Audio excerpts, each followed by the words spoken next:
Think big, trade smart. This video is presented by Meito Investing.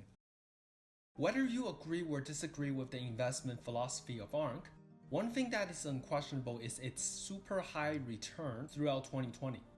As an active ETF, their 150% annual return outperforms pretty much every other ETF in the market. Because of her unique stock picking vision and real-time reporting of her positions, Catherine Wood has become the bellwether for many investors on the way to winning stocks. However, it is precisely because of ARK's popularity, the noises in the market has increased too many. This video will deeply look into ARK's investing logic and its long-term development and limitations. I will also give away my personal opinions on investing in ARK. Alright, to start with, I'm just gonna tell you what I really think about ARK. For me, ARK ETF has a figure its key to success, which is its investing philosophy. And after closely observing it, I found that this investing philosophy is value investing, something being called and outdated by many of today's investors.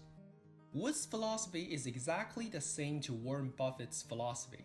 In some aspects, she even surpasses Warren Buffett. However, Wood has the same mindset of Buffett, but not Buffett's conditions. Her intentions are good, but it may not be successful as Buffett's. I'm pretty sure at this point, some of you may be confused. I can even imagine some of you may be staring at my point. How can this soaring fund be related to value investing? But please hold your horses. Let me break down ARK's true investing logic step by step for you. I promise, after listening to my analysis, whether you will hold ARK or not, you will have a completely different idea at the end of the video.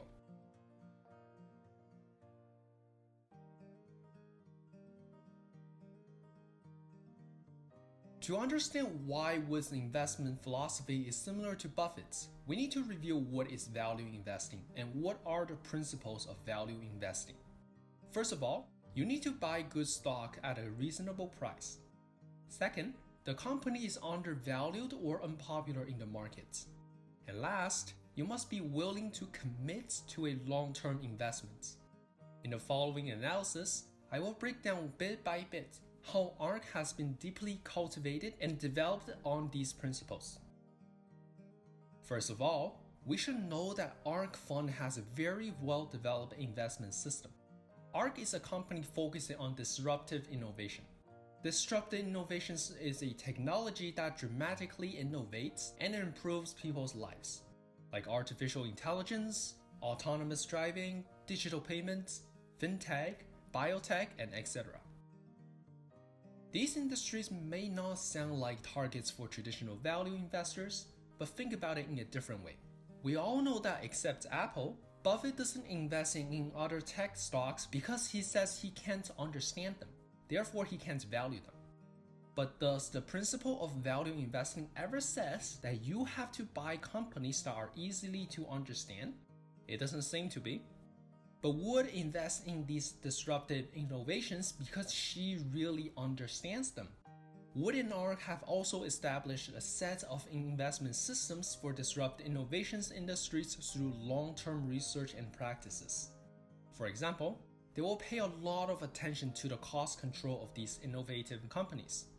In ARK's own word, they believe that companies with truly disruptive technologies must be able to dramatically reduce costs in critical stages of further marketization. As such, companies with this ability would be able to move beyond geographic constraints and stimulate long-term geometric growth. Therefore, when ARK invests in these companies, its system will require outstanding cost control from them. ARK also does a great job of timing when it buys a company.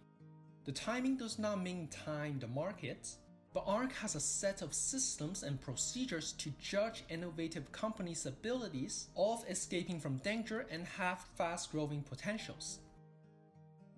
By looking at this image, disruptive innovation is very dangerous in the earlier stage of development for a very long time.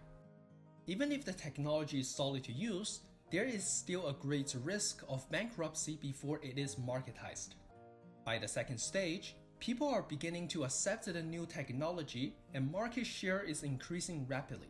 And we usually see at this time a rapid rise in the stock price and further growth in the mature areas of the third and fourth stages. ARK buys in whenever that company gets out of the first stage and is about going into the fast-growing phase. This results in a very good return on investments while reducing a lot of unnecessary risks.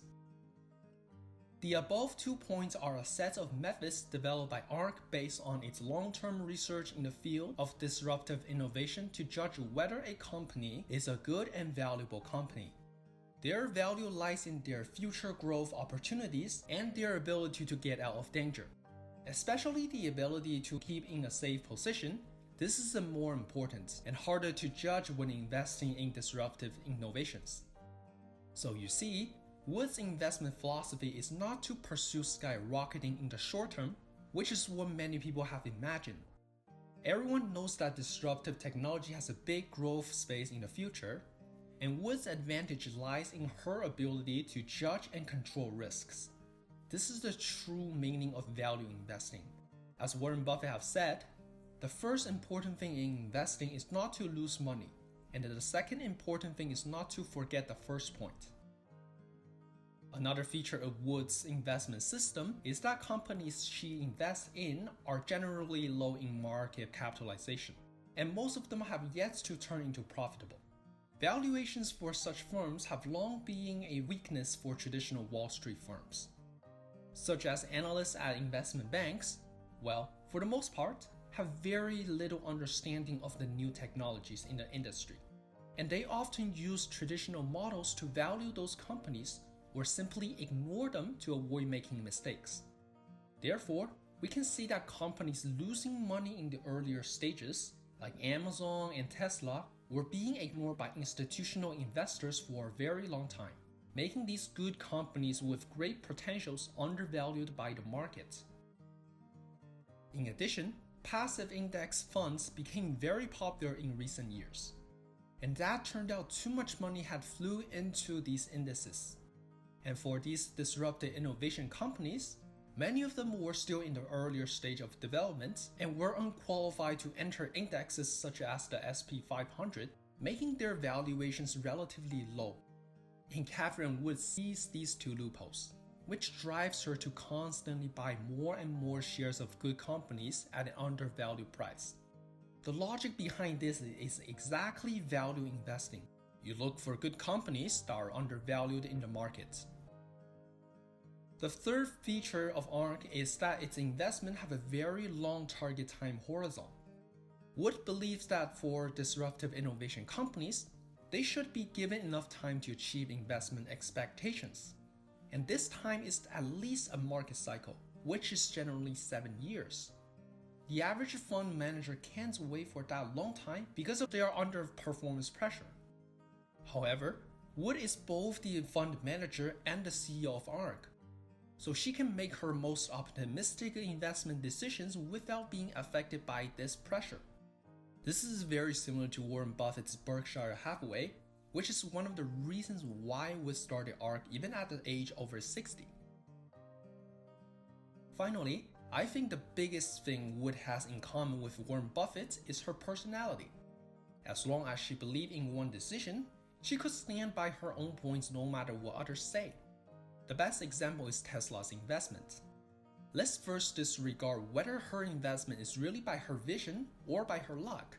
The time when Tesla was the most bearish by Wall Street, Wood still believed in Tesla's value would grow 10 times more despite of many criticisms. She even persuaded Elon Musk when Musk wanted to privatizing Tesla at $420 per share.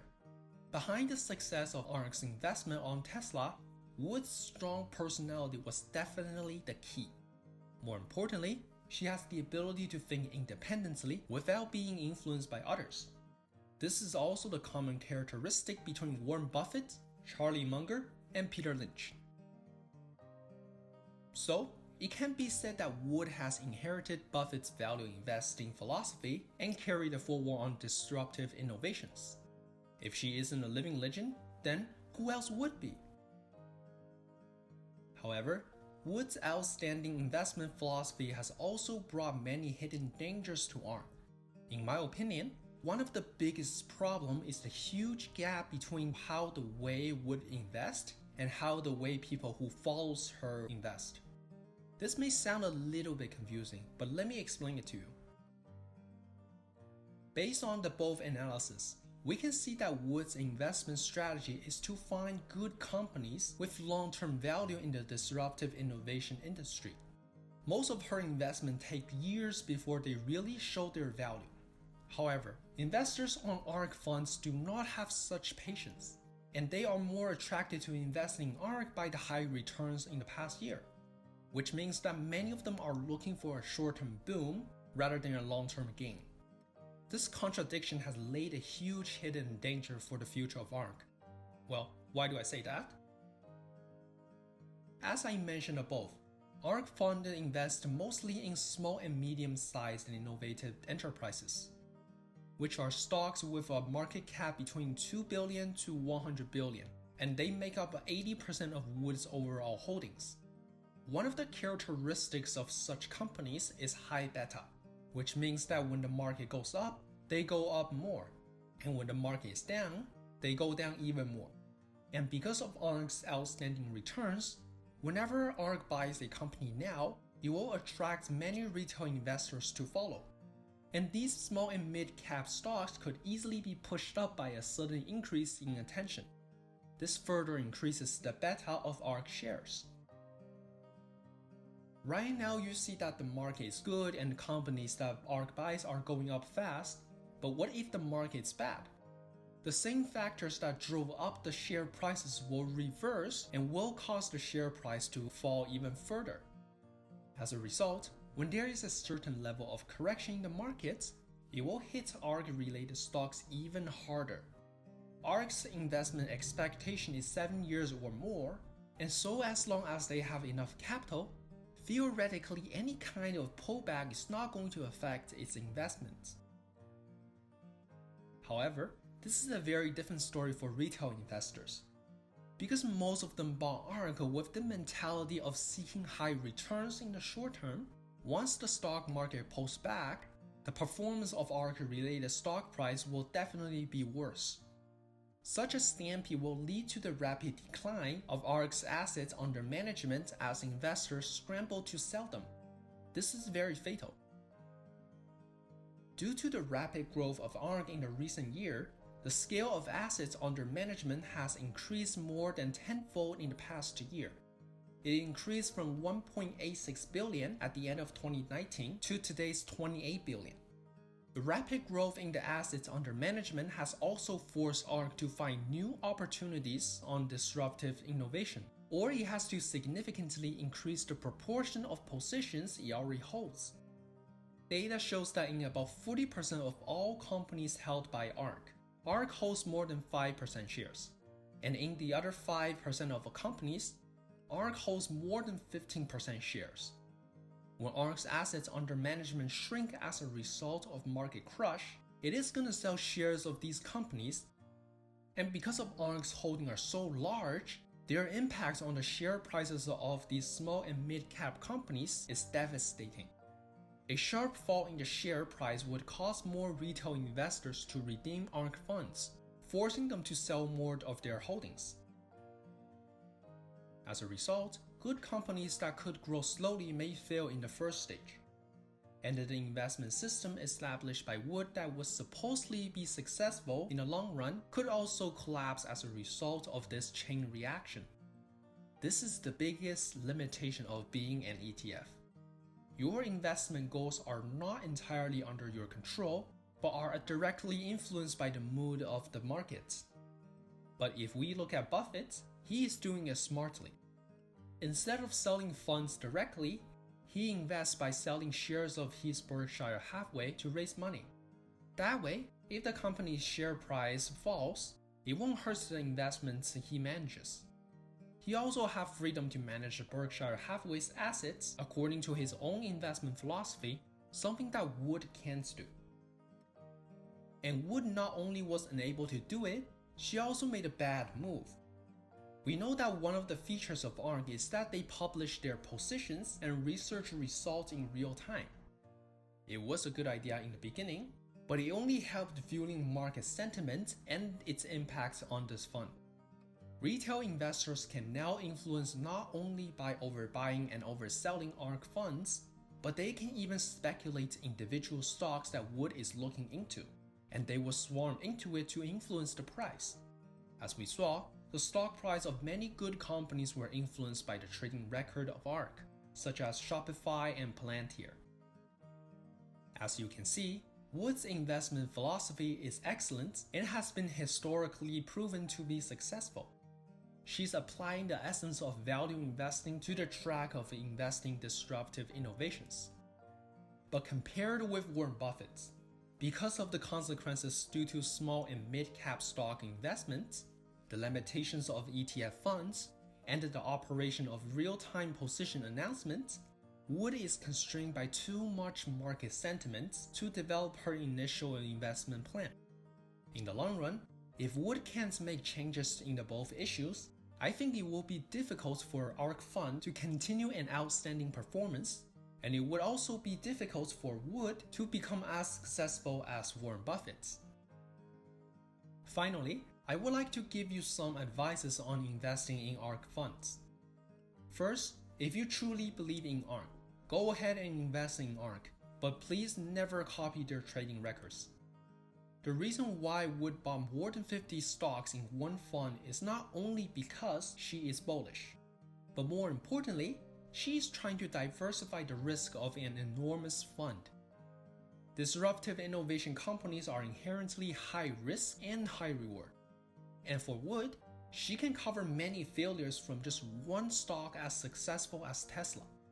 But for retail investors who copy her trading record, they do not have this ability to diversify risk. So if you continue to copy Wood, you are certainly gonna fail at the end.